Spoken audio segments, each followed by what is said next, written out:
مبسملا ومحمدلا ومصليا ومسلما أما بعد قال الله تبارك وتعالى فذكر بالقرآن من يخاف وعيد صدق الله العظيم وبلغنا رسوله النبي الأمي الكريم ونحن على ذلك لمن الشاهدين والشاكرين والحمد لله رب العالمين۔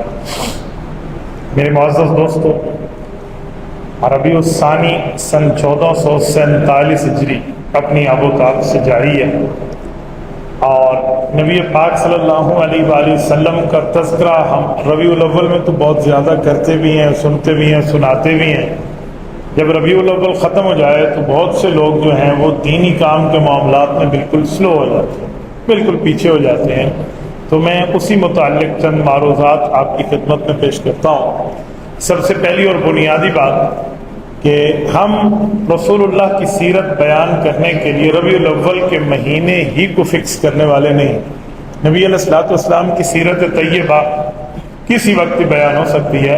حضور پاک صلی اللہ علیہ وآلہ وسلم کی سیرت کو کسی ایک مہینے کے ساتھ مختص نہیں کرنا چاہیے۔ دوسری بات، ربیع الاول کا مہینہ ختم ہو گیا تو اس کا یہ مطلب نہیں ہے کہ ہمیں اعمال صالحہ سے چھٹی مل گئی۔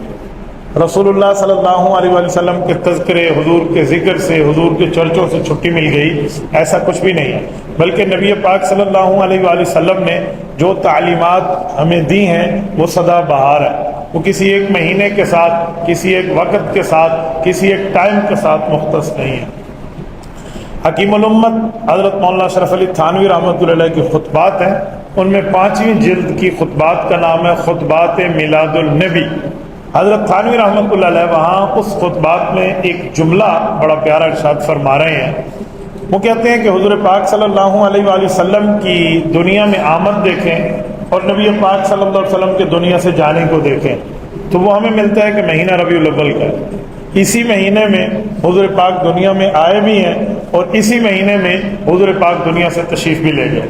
کہتے ہیں کبھی آپ نے اس پہ غور کیا کہ ایک ہی مہینے میں آمد ہے، ایک ہی مہینے میں جانا ہے، تو پیدائش کی تو خوشی ہوتی ہے اور وفات کا تو غم ہوتا ہے۔ تو رسول اللہ صلی اللہ علیہ وسلم نے 63 سال بعد اسی مہینے میں دنیا سے رخصتی لی ہے جس مہینے میں تشریف لائے تھے۔ تو فرماتے ہیں کہ یہ ہمیں اعتدال بتایا گیا۔ اعتدال کسے کہتے ہیں؟ کہ ہر کام میں بندہ میانہ روی اختیار کرے، کسی میں بڑھ نہ جائے اتنا زیادہ کہ حد بھی کراس ہو جائے، باؤنڈری لائن بھی کراس ہو جائے، تو ایسے نہیں ہونا چاہیے۔ اب کیا مطلب؟ فرمایا کہ حضور کی آمد پہ خوشی ہوگی اور وفات پہ دل دکھ رہا ہے، تو لہٰذا خوشی میں اتنا آگے نہ جائیں کہ بندے کو وفات بھول جائے، اور وفات کے غم میں اتنا آگے نہ جائیں کہ بندے کو پیدائش بھول جائے۔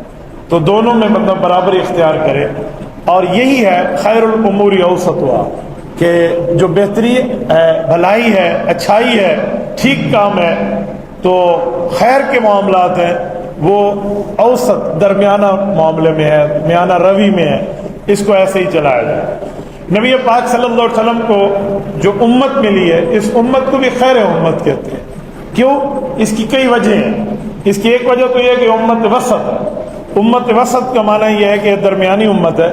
اس امت کے نہ سخت مسائل ہیں کہ بالکل سختی ہی ہو، نہ نرم مسائل ہیں کہ بالکل نرمی ہی ہو۔ میں نے علماء سے سنا ہے کہ حضرت موسیٰ علیہ السلام کی شریعت میں سختی تھی، حضرت عیسیٰ علیہ السلام کی شریعت میں بہت نرمی تھی، تو ہمیں دونوں کے درمیان رب کریم نے نرمی اور سختی کو ملا کر جو شریعت کے احکام دینے تھے وہی دیے۔ اس پہ ہمیں ایک بات سمجھ آتی ہے، وہ کیا ہے کہ ہمیں خیر امت اور امت وسط بننا چاہیے۔ مثلا قرآن کریم میں وَكَذَلِكَ جَعَلْنَاكُمْ أُمَّةً وَسَطًا، اب امت وسطا میں اللہ تعالیٰ نے اس کی ایک صفت بیان کی ہے، لِتَكُونُوا شُهَدَاءَ عَلَى النَّاسِ، کہ تم لوگ دوسرے لوگوں پر گواہ بنو گے۔ اب ہم گواہ کیسے بنیں گے؟ یہ امت کس جگہ بیٹھ کے گواہی دے گی؟ تو فرمایا کل قیامت کے دن جب تمام امتوں کو اللہ اکٹھا کریں گے، وہاں ان امت کے لوگوں سے رب کریم پوچھے گا تمہارے پاس انبیاء آئے تھے، تمہیں سمجھایا تھا، تمہیں دین کی بات بتائی تھی، تمہیں اچھائی کی راہ دکھائی تھی؟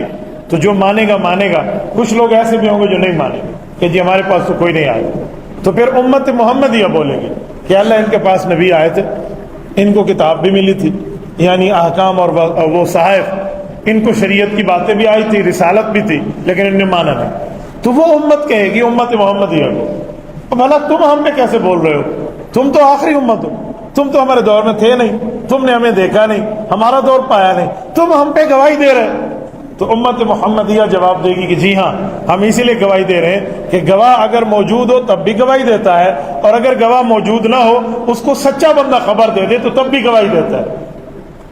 انما اخبر من یثق بہ، جو اس کو خبر دے اور سکا بندہ دے، سچے بندے کی گواہی دیکھنے پر بندہ گواہی دے سکتا ہے۔ اسے اشہاد علی الاشہاد کہتے ہیں کہ گواہی پر گواہی دینا۔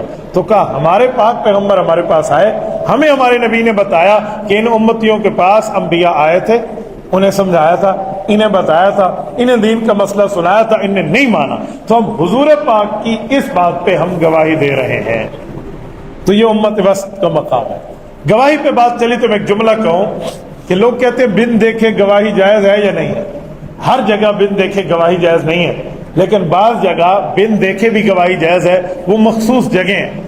ان میں ایک جگہ ہے کہ 100% سچی بات ہو، 1% بھی، 1% کیا، اس کے 1% کا مائکرو حصہ بھی جھوٹ کا احتمال نہ ہو۔ مثلا مؤذن اذان میں گواہی دیتا ہے، اشہد ان لا الہ الا اللہ، میں گواہی دیتا ہوں اللہ ایک ہے۔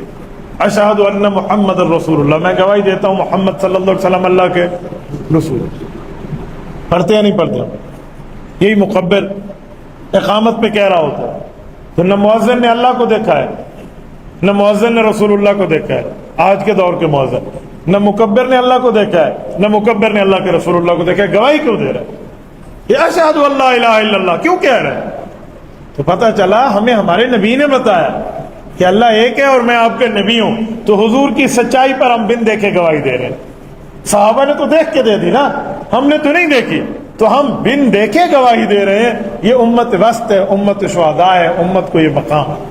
اور پھر دوسرا لقب اس امت کا خیر امت ہے۔ آیت نمبر 110 ہے سورۃ آل عمران کی، پارہ نمبر 4 ہے۔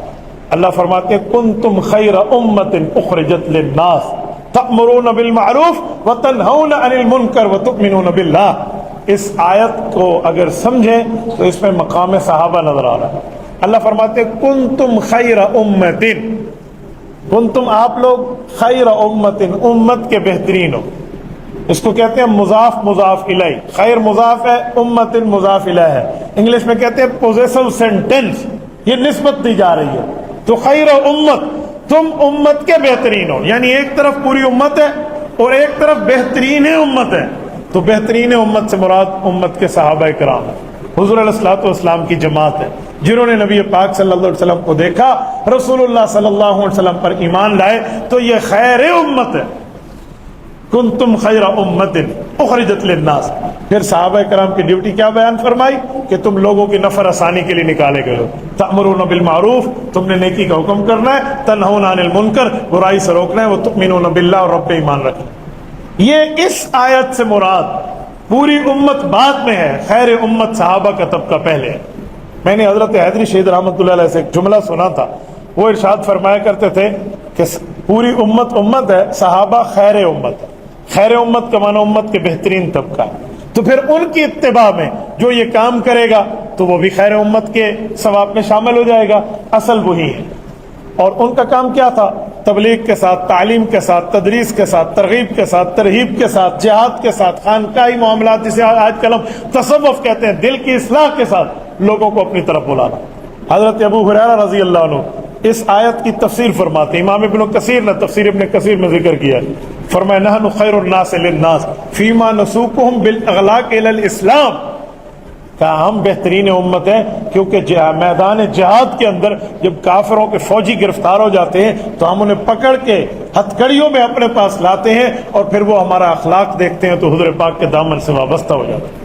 یہ خیر امت کی تشریح، کنتم خیر امت اخرجت للناس کی تفسیر حضرت ابو ہریرہ براہ راست فرما رہے ہیں۔ تو یہ امت کا مقام ہے جو امت کے پہلے طبقے کو اللہ رب العزت نے عطا فرمایا۔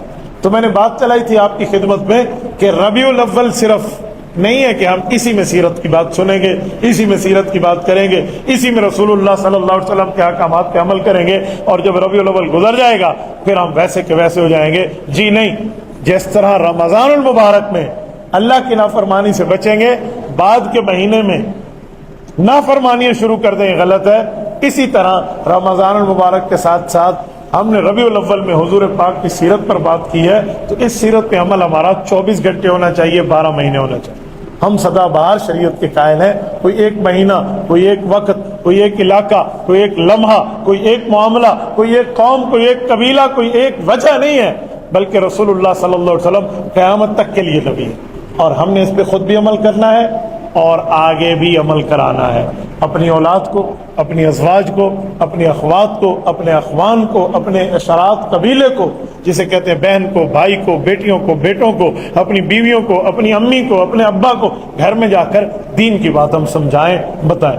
آج حیرانگی کی بات ہے، کوئی سیاسی بات آ جائے، حکومت کے اوپر نیچے آ جائے، وہ یہ ہو گیا ہے، ہم گھر میں بیٹھ کے ڈسکس کرتے ہیں۔ تو جو جمعہ میں گفتگو ہوئی، جو درس قرآن میں گفتگو ہوئی، جو ایک سیمینار اور جلسے میں گفتگو ہوئی، یہ گفتگو گھر کیوں نہیں بتاتے؟ یہ بات ہم کیوں نہیں سمجھاتے؟ کیا یہ ذمہ داری ہماری نہیں ہے کہ ہم اپنی اہلیہ کو یا اپنے محتاط کو بیٹھ کے بتائیں اور دین کی بات سمجھائیں؟ یہ ہونا چاہیے کہ ہر مسلمان اپنے گھر کی خواتین کو ریپرزینٹ کر رہا ہوتا ہے اور نمائندہ ہوتا ہے، تو اس کو چاہیے کہ جو دین کی بات اس نے یہاں سنی ہے وہ جا کر آگے بتائے۔ اللہ پاک آپ کو اور ہمیں صراط مستقیم عطا فرمائے۔